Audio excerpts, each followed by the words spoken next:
So I just wanted to thank you guys for coming and listening to me give you the speech. So I'm going to talk about Imogen Cunningham.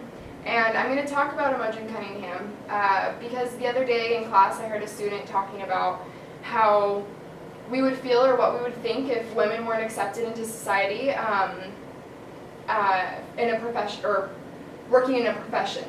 And it got me thinking about this because one, I'm a woman, and two, it made me think about who got this movement started. And one of the women that I noticed that was really recognized for this movement was Imogen Cunningham. And Imogen Cunningham was recognized through this movement not because she did boycotts or rallies or got angry about being a woman and not being accepted into a society to work in a professional job, but she did this through her success, and her success specifically in photography. And so I basically just kind of want to talk about that, who Imogen is, how she became successful, what she did in her profession or in her education to further her profession, and how she strived for her goals through her career. So Imogen was born in April 12th of 1883 in a very nearby place, which was Portland, Oregon. I don't think that she would have been as successful as she was if she didn't have a good foundation. And luckily she did have a very good foundation. Her father bought her tutoring sessions and told her basically that she could do anything she wanted to as long as she strived for it. And at the time, women were not accepted to do basically anything besides babysit and random things like that. And so for a man to tell a woman that was really good. It made me have hope for men of the past. But she didn't want to, just go out there and apply for a job and think that she was just going to get it. She wanted to do this through education. And she didn't even like photography in the beginning. She didn't want to do photography to start off. She actually wanted to do chemistry. And she actually sold her first camera to pay for her chemistry degree. And I thought that was kind of cool that she wasn't really interested in something and then became profoundly interested in it later and actually became very successful doing it.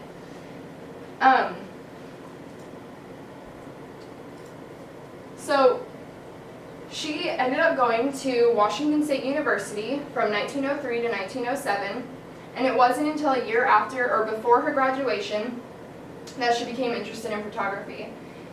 She used photography to pay for her college tuition while getting her degree in chemistry. She took pictures for her botany department, and they paid her to do those pictures. And then she kind of came across a thought. She realized that chemistry and photography could come hand in hand. And she realized that in chemistry, she could study the whole process of photography.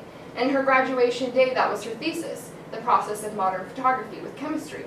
And I thought that was amazing. What kind of person nowadays is doing chemistry and photography, or vice versa, with other degrees?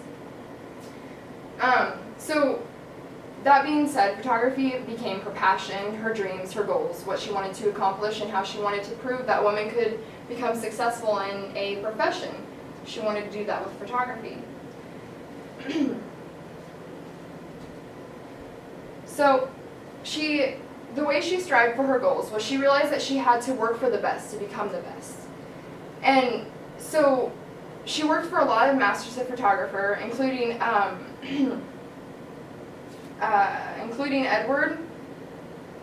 Edward S. Curtis. And Edward was known for taking the 20 volumes of the North American Indians, and those pictures are pretty famous as of today.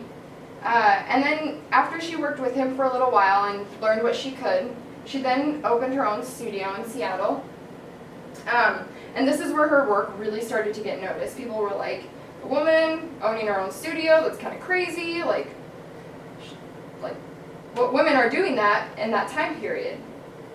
And so the fact that this woman was becoming so successful in this area, she got noticed by a lot of authors and publications.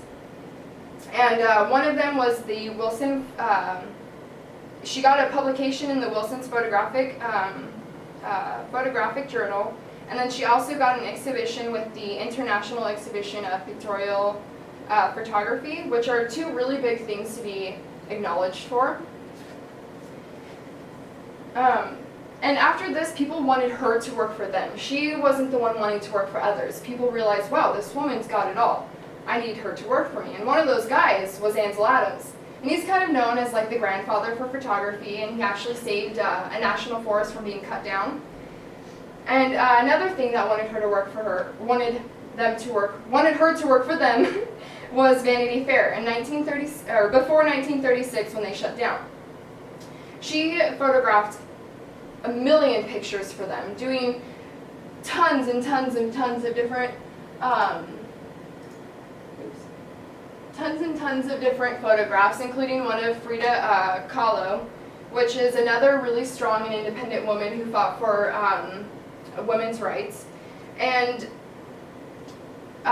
it kind of just put out that voice that that's what she wanted to do. It set her style up for her, basically.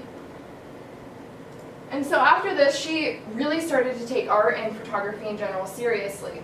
And it kind of led to her divorce. Her husband kind of told her that he didn't want her to do something, and she was like, no, I'm going to do it. And so after 20 years of marriage, they ended up divorcing, which is crazy. But she was like, no. She kind of kicked him to the boot and did what she wanted to do. And she shot a lot of nudes, which kind of was a big, was really different for women. She shot nudes of men, which was not socially accepted back then. People were really, really confused on why she was doing those things. And it actually got her noticed today, and that's one of the reasons why she's so acknowledged, was because she did something that not all women were doing.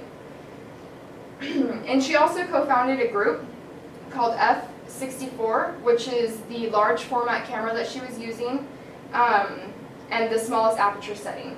And what that group basically did was they fought for photographic rights, and for the rights of photography as a form of documentation as well.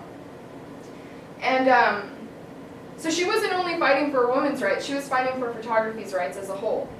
And to end this off, I just want to say that Imogen Cunningham was a photographer at heart. She could do more with her camera in a day than we could do with our entire lifetimes. She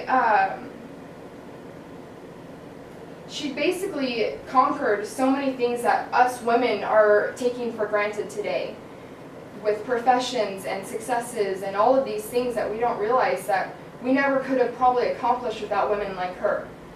And so her photography lives on, and so will she, through her photography, and her story will live on as well. And one quote that really sticks to me, and like I've said in another speech of mine, was we plant life in the images we create. And I couldn't agree more that Imogen Cunningham did that exactly. So thank you. That's my speech.